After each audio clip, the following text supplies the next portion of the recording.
dosa tak ada pula. Cari dosa hak dengan Tuhan saja.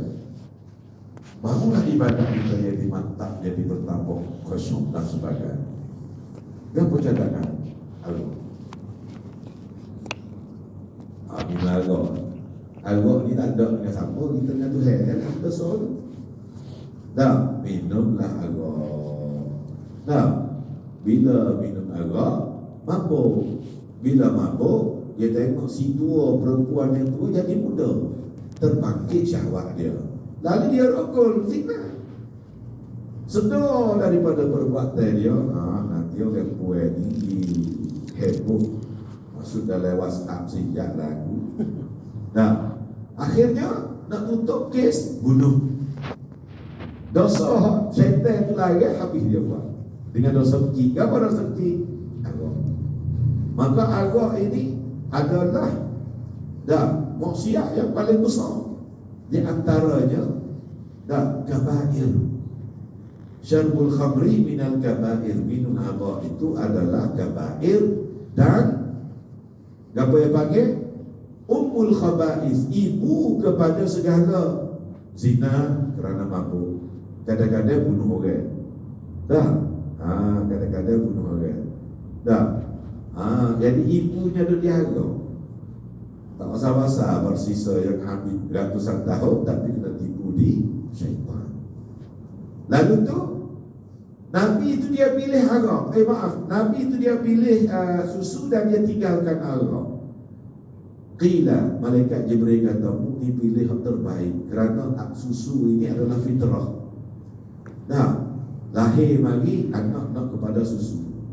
Dan susu ini dalam tempoh 2 tahun, dia akan menguatkan tulang, kuatkan mata, kuatkan jantung, kuatkan besarkan limba, kuatkan otak dan besarkan sel otak. Kalau susu itu genap 2 tahun, maka itu adalah fitrah Tuhan. Fitrah Tuhan buat jadi begitu. Sebab itu dia membenarkan orang buai jangan lebih daripada 2 tahun. Lebih 2 tahun anak ini manja. Tak cukup 2 tahun, anak mudah timpa penyakit. Maka 2 tahun. Wal walidatu yurda'na auladahunna haulaini kamilain. Itu perintah Allah. Ibu-ibu hendaklah menyusu anak dalam tempoh anak 2 tahun. Lepas pada 2 tahun, gerak, putuskan. Cara mana? Kalau kampung saya, Pantai Wali. Sini kampung. Ambil Pantai Wali, dicomor pada puting susu ibu tu. Maka bila anak isap, tak apa, pakai lepas. Wih lagi, bagi tak apa. Akhirnya hajar susu dalam botol ataupun susu dalam gelas. Dada putus. Allah suruh kita putuskan haulain. Apa haulain? 2 haul. 2 haul artinya 2 tahun. Itu fitrah Tuhan. Susu. Itu dia. Lalu tu yang kedua. Pada malam Mi'raj juga dia tengoklah 4 bantai sungai. Ada sungai yang zahir dan ada sungai yang batin. Sungai yang zahir itu adalah sungai Nil dan Furat. Nil, sungai Nil ini berada di Mesir. Furat ini satu sungai di Iraq. Itu dia. Nil dan Iraq. Kalau kita merasa pada daerah Israel tu, negara Israel, daerah dia tu, di tengah tu ada bintang Daud. Dan ada garisan di atas, garisan di bawah. Garisan di atas menunjukkan Nil, dan garisan di bawah menunjukkan sungai Furat. Jadi maknanya dia akan jajah negara daripada Nil sampai ke Furat. Itu cita-cita dia. Maka kita berdoa cepat-cepat hancur mereka ini. Pengganah tidak ada yang pengganah daripada dia. Tapi dia tuduh orang lain pengganah. Itu dia. Apa menunjukkan apa tu? Nabi memperlihatkan dia 2 bantai sungai. Maknanya penduduk Mesir dengan penduduk Iraq akan memartabatkan Islam. Dan memang pada sejarah memang betul. Dan sebab itu Abbasiyah pemerintah Islam berpusat di Iraq. Maka luahlah penaklukan Islam di bawah pemerintahan negara kerajaan dinasti Abbasiyah.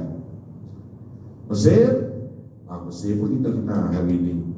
Dan orang dia akan membawa risalah Islam ini daripada satu generasi ke generasi hingga ke akhir kiamat.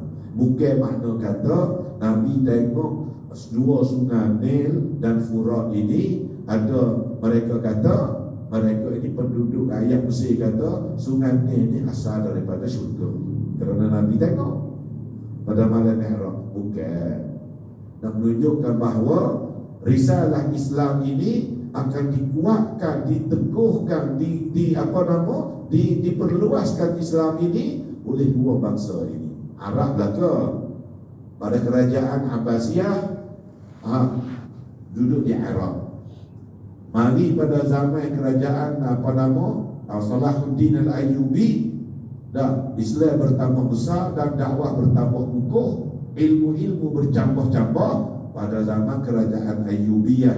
Salahuddin Al-Ayyubi berpusat di Mesir. Nah, jadi nak cerita dua negara ni, maksud daripadanya adalah dua negara ni lah yang memperluaskan dan membawa risalah Islam daripada generasi kepada generasi yang akan datang hingga sampai kepada kiamat. Dia tengok, itu dia. Hak batin itu adalah sungai yang diperbuat daripada susu dan sungai yang diperbuat daripada yang ada dalam syurga. Dan hak dalam syurga ni banyak, tapi Nabi diperlihatkan dan Nabi dapat merasakan. Nah, apa dia? Sungai daripada air jernih, sungai daripada air susu, sungai daripada arak. Dan daripada arak, maknanya minumnya tak mampu. Bukan arak dunia, ini arak dalam syurga. Dan syurga ini tidak ada benda yang tak baik. Nah, benda yang tak pernah dilintasi dari hati manusia, tak pernah mata tengok, tak pernah kita dengar, dan tak pernah kita lintas. Keindahan nikmat syurga itu tidak. Dan macam mana air sungainya? Walaupun daripada susu, tentunya bukan daripada susu dunia. Daripada air jernih, bukan seperti air jernih dunia. Dan daripada arak, bukan daripada arak dunia. Macam mana? Allahu a'lam. Dan mudah-mudahan kita menjadi ahli syurga insya-Allah. Dan kita boleh rasalah. Tu nikmat belaka, tu nikmat kepada ahli syurga. Nah, hak paling sedap sekali ahli syurga, hak paling lazat sekali ialah tengok akan zat Allah Subhanahu wa taala dengan cara yang tidak ada kaifiat. Bukan macam saya tengok, bukan macam orang hadirin tengok saya, bukan makna tengok Tuhan cokok-cokok gitu tu tak, tanpa kaifiat. Macam mana? Dah tidak ada kaifiat, bukan macam kita lah tanpa kaifiat dipanggil. Hak tu hak sedap, hak lazat. Itu dia. Yang ketiganya, Nabi juga pernah melihat dalam syurga itu akan dalam malam Mi'raj itu akan Malik. Siapa Malik ni? Malik ni penjaga neraka. Dan Malik dan Zabaniyah. Maka digabung dua Malik Zabaniyah. Dan Malik maknanya Malik orang yang memiliki, yang mengawasi. Nah, itu dia. Siapa? Zabaniyah. Dan dia ni jadi malaikat yang tak pernah suka dan tidak pernah senyum. Muka masa jatuh panas, garang, bengik. Nampak pada wajah dia. Sesuai lah dengan menjaga pintu neraka. Dan sesuai dengan dia ni, untuk orang yang masuk neraka mesti muka begini. Kalau muka senyum gitu tak jadi, tak sesuai dengan dia. Dan itu dia. Dan dia tengoklah syurga dan dia tengoklah neraka. Macam mana keindahan di syurga, macam mana keindahan di neraka. Dan Bila itu di bumi, ada sahabat tanya, pada malam Mi'raj masuk syurga? Masuk. Neraka tak lah, tengok saja. Neraka dia tengok saja, ataupun syurga dia dapat masuk, dapat menikmati rasa syurga bagaimana. Sifatkan bagi kami ya Rasulullah. Maka Nabi jawab, apa dia? Ma la aynun ra'at wa la udhunun sami'at wa la khatara ala qalbi bashar. Keindahan syurga itu akan mata tak pernah tengok, tak pernah dengar dengan telinga keindahan dia, dan tak pernah terlintas dalam hati manusia itu, tak pernah terlintas macam mana keindahannya. Neraka memang tempat azab. Apakah Nabi masuk? Tak, Nabi tak masuk. Syurga Nabi tengok dan Nabi masuk. Dan itu dia. Yang keempatnya, dia tengok apa lagi malam tu? Nabi dapat tengok, Nabi dapat menyaksi orang yang makan harta anak-anak yatim secara zalim. Anak yatim mati ayah, dan maka harta dia tu tak kira lah buat saudara ke, abang long dia ke, tak kira lah, ataupun orang asing nak tolong jaga harta dia, lalu dia makan harta anak yatim dengan secara zalim. Dan makan secara inyanya zalim kan. Dan macam mana mulut-mulut mereka, bak mulut-mulut unta dilontar ke dalam mulut mereka ni, dan ketulan api neraka.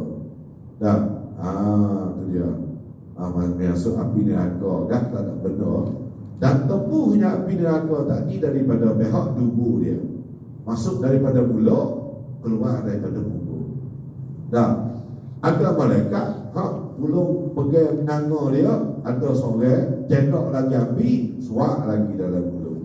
Dan innama ya'kuluna fi butunihim nar. Al-Quran kata, siapa-siapa yang makan harta orang, tak kira lah anak yatim ke ataupun orang asing ke, adik-beradik dia ke, secara zalim, hakikatnya dia bukan makan harta, hakikatnya dia makan api neraka. Dah, dia makan api neraka. Kita ambil ke bagus ketuk, tayar sekali. Dah, tak susah lah ambil sebesar kelingkingnya, baru atau panah tu. Dah, kita ngamu, kita masuk dalam mulut. Tengoklah, lepas pada tu berminggu-minggu telah pakai semua. Dah, tu dia habis juga. Ini api baru, api neraka. Berketul-ketul ambil iswak dalam mulut dia, gelenggoknya pun cair habis. Orang salah dia. Dia macam kita dalam akhirat esok, macam diri kita dalam dunia ni. Allah hidupkan kita, roh dan jasad tadi. Dah, cuma bedanya ahli syurga matinya pada usia 80 contoh, dan dimasukkan syurga bukan dengan keadaan 80, dengan keadaan syabun syabah, muda dan mudi. Dan masuk dengan keadaan muda dan mudi, padahal dia mati hari itu umur 100 lebih. Nah, tu dia. Nah, tapi bila masuk syurga, ia jadi Allah ubah diri kita. Nah, diri kita imam tak imam, dengan roh dan jasad Allah hidupkan balik. Nah, macam kita learninglah ambil bara api dimasuk dalam mulut kita sekarang ini. Kalau kita boleh tahan, kita boleh tahu macam mana sakit, begitulah. Nah, lebih dahsyat lagi, ratusan kali ganda dia tu tak boleh nak bayangkan berapa puluh kali ganda. Kerana bunga api neraka tu bunga dia saja. Nah, bunga apinya tu kalau jatuh di atas dunia, kering lautan ini untuk memadamnya.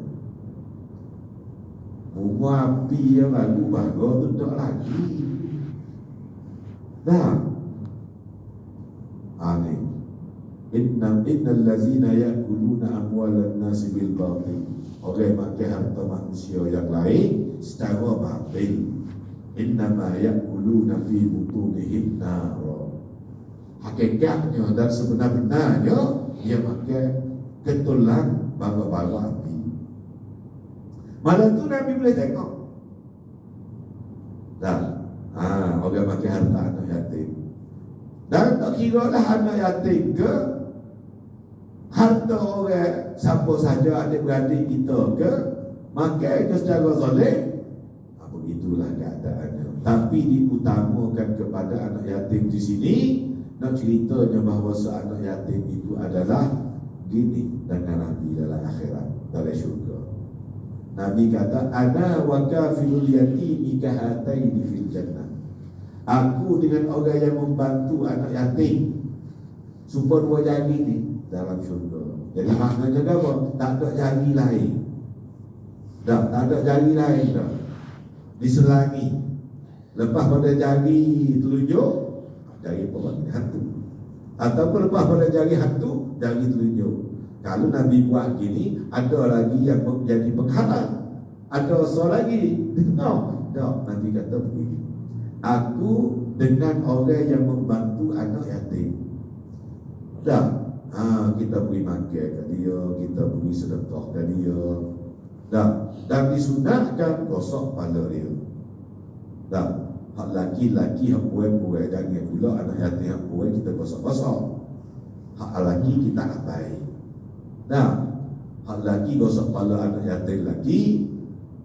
Yang yatim ni hak mati ayah. Dan yatim ini saya kau balik. Bila habis balik tak yatim dah. Kita yatim sampai tua. Tak ada yatim dah. Ayah yang mati. Dah berapa dah umur 20 tahun. Dia panggil anak yatim lagi. Tak salah tu. Kerana yatim ini daripada 15 tahun ke bawah. Kalau dia mati, abang-abang dia yang umur 15 tahun ke atas tak yatim dah. Dia tu, budak tu yatim. Tak. Tu dia.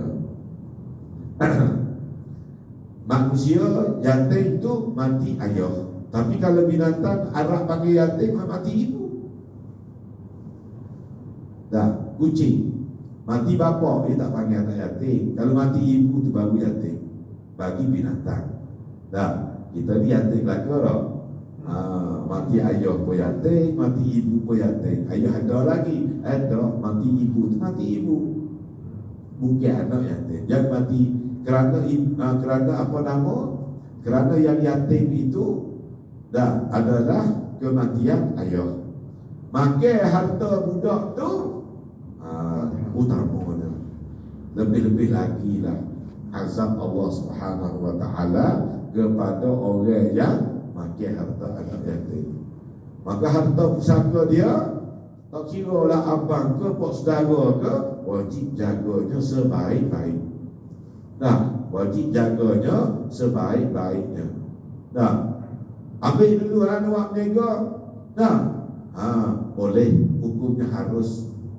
Dan harus. Tu dia. Dan pada malam itu yang kelima, Nabi dapat tengok lagi ke apa? Nabi dapat menyaksi orang-orang yang makan harta riba.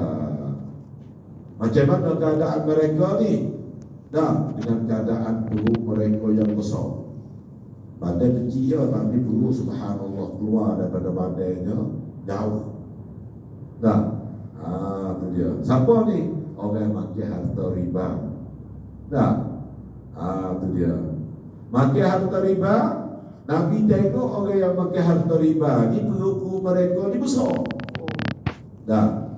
Maka kerana perut besar tu mereka tak ada upaya nak bergerak daripada tempat yang mereka duduk. Dah. Tu dia. Lalu Nabi tengok juga dengan keluarga Fir'aun, termasuk Fir'aun sendiri dan keluarga dia. Dah. Tu dia. Ini semuanya. Dah. Ini semuanya apa nama? Malam Mi'raj itu Nabi diperlihatkan oleh Allah. Kenapa Nabi Allah tunjuk belanga ni? Supaya sampai kepada kita bahawa kita ni jangan apa nama tidak melampaui batas terhadap agama Allah Subhanahu wa taala. Jangan makan harta riba dan jangan makan harta anak yatim dan jangan kita bertabiat seperti Fir'aun. Jangan bertabiat seperti Fir'aun.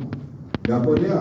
Menghalang perjuangan menghalang perjuangan Islam, menghalang pendakwah Islam, dan menyekat sesekat-sekatnya akan orang-orang yang cuba berdakwah akan agama Allah Subhanahu wa taala, tangkapnya, bunuhnya, itu lebih-lebih lagi. Itu lebih-lebih lagi. Saudi hari ini nak doa ke Palestin itu kena tangkap dah. Akad sudah semaya ataupun tidak ada khutbah, ya Allah bantulah saudara mara kita di Palestin keluar daripada turun pada mimbar sudah semaya Jumaat, dipersilakan ke balai polis dan terus ke penjara. Dia panggil al-amnul qawmi, penjara pula, penjara keamanan negara, hak paling besar sekali. Orang buat apa nama maksiat, buat jenayah besar tak masuk dekat penjara tu. Tapi dia bawa masuk siapa? Tok imam yang berdoa kepada saudara mara kita. Itu tabiat Fir'aun tu. Itu tabiat Fir'aun. Satu lagi tabiat Fir'aun tu apa? Siapa yang mendakwa dirinya Tuhan, dia beri segala pemberian. Dia beri akan segala pemberian.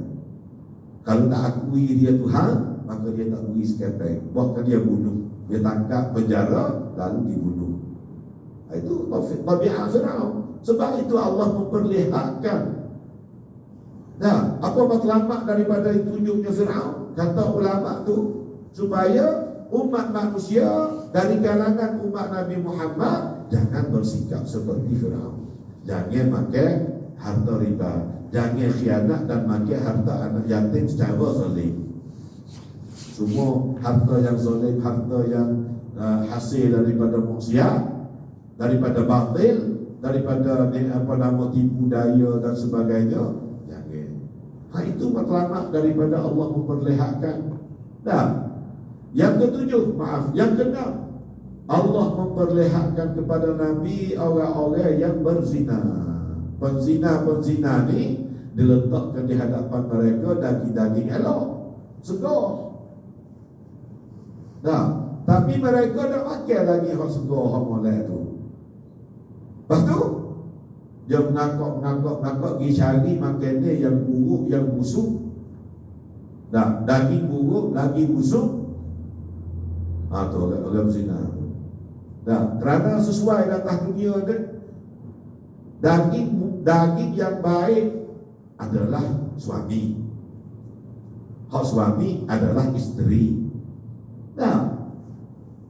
Tu dia. Hak lagi pada, hak kuat pada, dia mengangkat muka periuk, hak buruk, hak busuk, hak menanah, hak berulat. Dia tinggal. Makan dia hak masak ada, dia tinggal. Apa makan dia hak masak? Kalau orang buat ada suami, kalau hak lelaki ada isteri. Dia tinggal hak tu, jadi makan daging buruk, artinya dia bermalam bersetubuh dengan orang asing yang bukan isterinya. Perbuatan itu namanya zina. Allah memperlihatkan penzina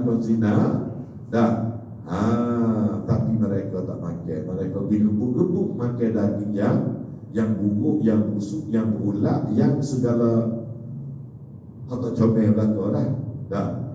Siapa ni? Dari kalangan penzina. Dia tanya, Jibril, apa ni berlaku ni? Maka tiga daging yang baik, maka pergi makan daging buruk ni. Inilah orang yang berzina. Dari kalangan umatmu yang berzina, beginilah keadaannya. Maka dengan sebab peristiwa ni, perkara ini, ada satu cara untuk nak membolehkan kita bersih keluar daripada dunia ni, iaitu kita kena menerima hukum Allah. Kena terima hukum Allah, barulah bersih kita keluar daripada dunia. Lalu tu macam mana menerima hukuman Allah? Maka berzina ni adalah kalau dia tu belum berkahwin sebab satu petang. Itu terima hukum Allah. Dah kalau dah kahwin dah, rejam sampai mati. Maka kalau dah bertaubat tapi tidak menerima hukuman Allah di atas dunia, dia akan dapat balasan ini, neraka lagi. Maka dengan itu ada berzina. Pada zaman Nabi tak ada yang berzina kerana dia dekat pada zaman jahiliyah kan. Zaman jahiliyah ni zina bebas. Nah, bila masuk Islam yang tak jauh lagi dengan budaya zina, maka adanya perzinaan pada zaman Nabi. Siapa? Hak lagi gelarannya Ma'iz, bukan nama, gelaran. Ma'iz ini adalah orang pengembala kambing. Perempuan seorang yang daripada kabilah suku Ghamidi. Nama disembunyikan. Dan peristiwa periwayat hadis pernah berlaku Nabi rejam. Jadi mengaku depan Nabi, ya Rasulullah, ini zadai. Dah, bukan sekaligus ambil rejam terus. Dah, Nabi tak suka kata ada daripada kalangan umat dia nak berzina, maka Nabi buat dah. Nabi balik ke kanan. Dia mengangkok, menghadap muka Nabi, ya Rasulullah, ini zadai. Aku berzina ya Rasulullah. Maka Nabi pun balik muka ke kiri balik. Dia pun mengangkok, menghadap muka Nabi, ya Rasulullah, ini zadai. Dah, itu pun Nabi tak nak sungguh lagi, rejam tak lagi. Nabi buat andaian, la'allaka fakhizaiha, takut-takut kalau hanya nak makan celah-celah saja tak sampai tahap jima. Dia kata tak, ini zadai. Sehingga sampai 5 kali barulah Nabi itu muka marah, kemarahan. Nak marah lah. Tak suka umat dia ni yang yang beriman kepada Allah, beriman kepada hari akhirat, sanggup berbuat perkara demikian. Lalu tu dia tanya, kenapa kamu mengaku ni?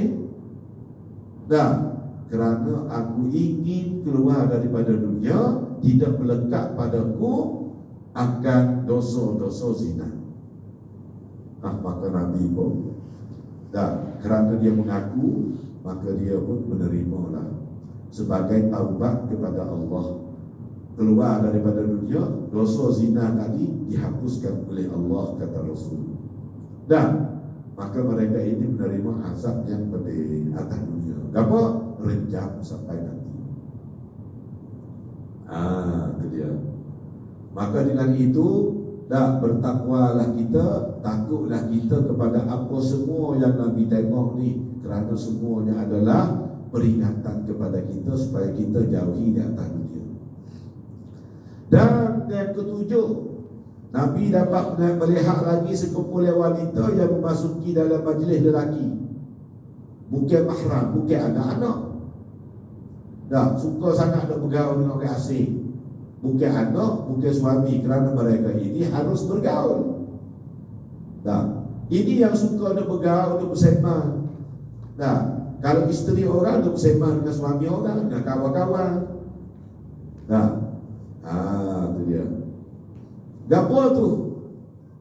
Mereka ini digantung daripada payudara mereka. Digantung, dicocok dengan besi yang panas akan payudara, lalu ditarik naik. Noneng-noneng gitu. Bapa? Kerana mereka ini suka bergaul dengan orang asing yang bukan anak-anak, yang bukan mahram dia. Bukan mahram, bukan anak-anak, suka bergaul dengan orang asing, dengan lelaki-lelaki yang lain daripada keluarga dia. Maka di situ Allah memperlihatkan kepada Nabi begitu rupa, menandakan bahawa bergaul dengan lelaki ini, dengan lelaki-lelaki, apatah lagi kalau khalwat. Apatah lagi kalau khalwat, besar dosanya di sisi Allah Subhanahu wa ta'ala. Khalwat ini adalah tangga langkah pertama yang membawa kepada perzinaan.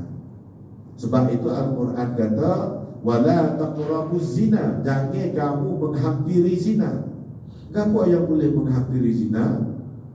Dah, sampai sekarang ini dah WhatsApp, WhatsApp isteri orang, WhatsApp ke Facebook ke apa ke, jadi cakap isteri orang. Lepas tu jadi jumpa, tu langkah tu, tu semuanya tu.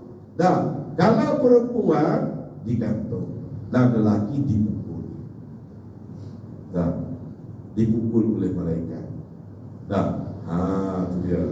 Dia masuk negeri syari, malaikat tarik, pukul dia. Dia nak lari, malaikat pukul dia. Dah. Sebab itu Allah kata wala taqrabuz zina, jangan kamu menghampiri akan zina. Maknanya setiap perkara yang boleh membawa kepada perzinaan, kita jauh. Dah. Tu dia. Tapi kisahnya lama lah. Dia ketuk isteri dia dengan apa panggil? Dah, dengan strangle. Bapa, gara-gara isterinya bercampur di isterinya, suami itu duduk chatting dia bapaknya. Dia chat dengan perempuan lain yang janda pula tu, yang suaminya cerai ke mati ke Allah Ta'ala. Si suami ni dah sampai ke tahap sayang menyayang lah dalam tu. Tak ada panggil dah lama, panggil sayang tu. Dah. Oleh suami cek handphone oleh isteri cek handphone suami. Dah. Tu dia. Nak ketuk dengan alat stereo kepala mati kau itu. La ilaha illallah. Ada ke? Dah. Tu dia. Allahu Rabbi. Dah. Orang tua yang suka masuk berkumpul, bergaul dengan lelaki-lelaki, bukan anak-anak mereka, yakni orang bukan mahram. Bukan suami. Itu dia.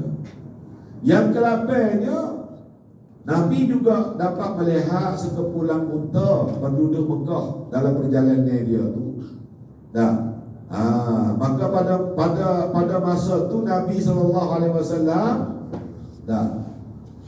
menunjukkan mereka unta yang kehilangan. Ada unta hilang, Nabi tolong tunjuk kepada mereka tentang unta yang hilang tadi. Bahawa mudah-mudahan mereka ini akan jadi bukti bertemu dengan Nabi di tengah jalan. Bertemu dengan Nabi di tengah jalan. Dan Nabi pun mencerita tentang unta yang hilang itu mana. Mereka bicara bertemu lah unta tadi. Mari-mari tengok Nabi tak ada dah. Dan Nabi pula pada waktu mereka dah tidur, Nabi turun buka bijana, minum air, tutup balik. Hebat air itu jadi luar. Mereka bangun esok, siapa ada minum? Tak ada. Air ni habis bagus ni, siapa minum? Minum air ke? Tak. Minum ke? Tak. Dah air habis bagus, siapa minum? Maka Nabi bila balik ke Mekah, Nabi cerita, aku ada minum air. Sungguh. Tapi yang kufur tetap kufur, yang keras, yang degil tetap degil, yang kufur tetap dengan keadaan kufur. Unta yang hilang Nabi tunjuk duduk situ dan pembicaraan jumpa. Jadi bukti kata mereka bertemu dengan Nabi Muhammad. Nabi Muhammad tunjuk mana unta berada di mana. Mereka dicari jumpa. Tujuannya apa? Untuk mereka ini jadi bukti bahawa bertemu dengan Nabi di tengah jalan. Itu dia. Ini adalah di antara perkara-perkara yang berkaitan apa yang Nabi melihat. Banyak lagi peristiwa-peristiwa daripada Mekah boleh sampai ke Baitul Maqdis. Banyak lagi Nabi dapat tengok. Nabi dapat tengok kubur, bauan yang wangi. Bau keluarnya bauan yang wangi pada satu kawasan. Lalu dia tanya Jibril, apa bauan wangi ni ya Jibril? Maka Jibril kata, inilah bauan yang wangi yang lebih baik daripada kasturi, yaitu bauan kubur. Dan orang yang mati syahid dari kalangan Bani Israel yang bernama Masyitah dan anak-anak dia. Masyitah dan anak-anak dia. Itu dia. Dia harap balik, dia boleh tengok apa betul apa kita tadi ni. Hak ini balik, waktu balik. Nah, kata dia, nah, kata Ibnu Qayyim. Nah, kita berhenti pada Ibnu Qayyim ada berkata, أقول قولي هذا واستغفر الله العظيم لي ولكم والسلام عليكم ورحمة الله وبركاته.